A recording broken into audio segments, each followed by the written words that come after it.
এক জাদুকর স্টেজের মাঝখানে একটি পাকা দেয়াল বানায় এবং বলে আমি এই দেয়ালটি আমার মনের শক্তি দিয়ে পেরিয়ে যেতে পারবো। ঠিক পরের মুহূর্তেই তার সহকারী পর্দা তুলে দেয় এবং দর্শকদের চোখের সামনে সেই জাদুকর ব্যক্তি সত্যি দেয়ালের ওপারের দিকে চলে যায় এবং পুরো অডিয়েন্স তখন হতবাক হয়ে যায়। সবাই চায় জাদুকর আবার এই অলৌকিক ক্ষমতা দেখাক। বাধ্য হয়ে জাদুকরকে আবার পারফর্ম করতে হয়। যখনই পর্দা দিয়ে তাকে ঢেকে দেওয়া হয় তখন জাদুকর একটি ইশারা করে এবং তার সহকারী দ্রুত নিচ থেকে একটি মেকানিজম ধরে টান দেয় এবং সাথে সাথে একটি ছোট ছিদ্র খুলে যায়, কারণ দেয়ালের ওপারে যাওয়ার রহস্য সেই ছোট্ট ছিদ্রর মধ্যেই ছিল। এবং আবার জাদুকর রহস্যময়ভাবে ছিদ্র থেকে বের হয়ে আবার স্টেজে চলে আসে। এইবার সবার হাততালি আরো জোরালো হয়, যা আগের থেকেও অনেক বেশি। পরের দিন রাজা নতুন করে নিজের মহলে সবাইকে আমন্ত্রণ জানায় জাদুকরের পারফরমেন্স দেখার জন্য। জাদুকর বলে আমি তোমাদের মনের সব ইচ্ছা পূরণ করতে পারবো। জাদুকর তখন সবাইকে বলে এক এক করে কাগজে তোমাদের ইচ্ছা লিখো। তারপর কাগজগুলো জমা করার পর জাদুকর রাজকুমারীকে বলে একটি কাগজ এলোমেলোভাবে নির্বাচন করো, সেটাতে যা লেখা থাকবে আমি সেই ইচ্ছা পূরণ করব। কিন্তু যখন জাদুকর কাগজটি খোলে সে বুঝতেই পারে না, কারণ কাগজটি রাশিয়ান ভাষায় লেখা ছিল। তখন পুরো দরবারে হাসির ঝড় ওঠে। জাদুকর তখন রানীর কাছে গিয়ে বলে দয়া করে অনুবাদ করে দিন।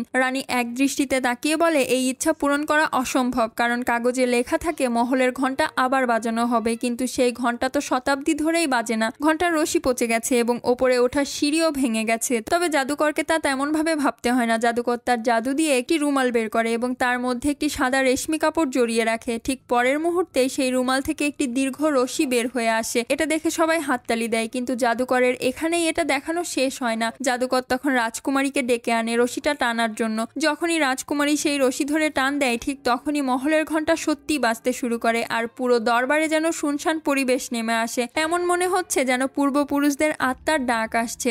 রাজা রানী এবং সমস্ত দরবারি সদস্যরা একে একে হাঁটু মুড়ে বসে যায়। কিন্তু জাদুকরের এটা আসল জাদু নয়, মানে যেই কাগজই উঠানো হোক না কেন তার ইচ্ছা ঘন্টা বাজানোই হতো। আসলে জাদুকরের পার্টনার মহলের সামনে এক বিল্ডিং এর ওপর আগে থেকে একটি স্নাইপার রাইফেল সাইলেন্সার সহ প্রস্তুত করে রেখেছিল। যখনই রাজকুমারী রশি ধরে টান দেয় তখনই জাদুকরের সহকারী স্নাইপারের ট্রিগার টিপে দেয় এবং ঘন্টা বাজতে থাকে। আসলে জাদু হলো শুধু একটি সঠিক পরিকল্পনা। পরের ভিডিওটি দেখার জন্য প্লিজ সাবস্ক্রাইব।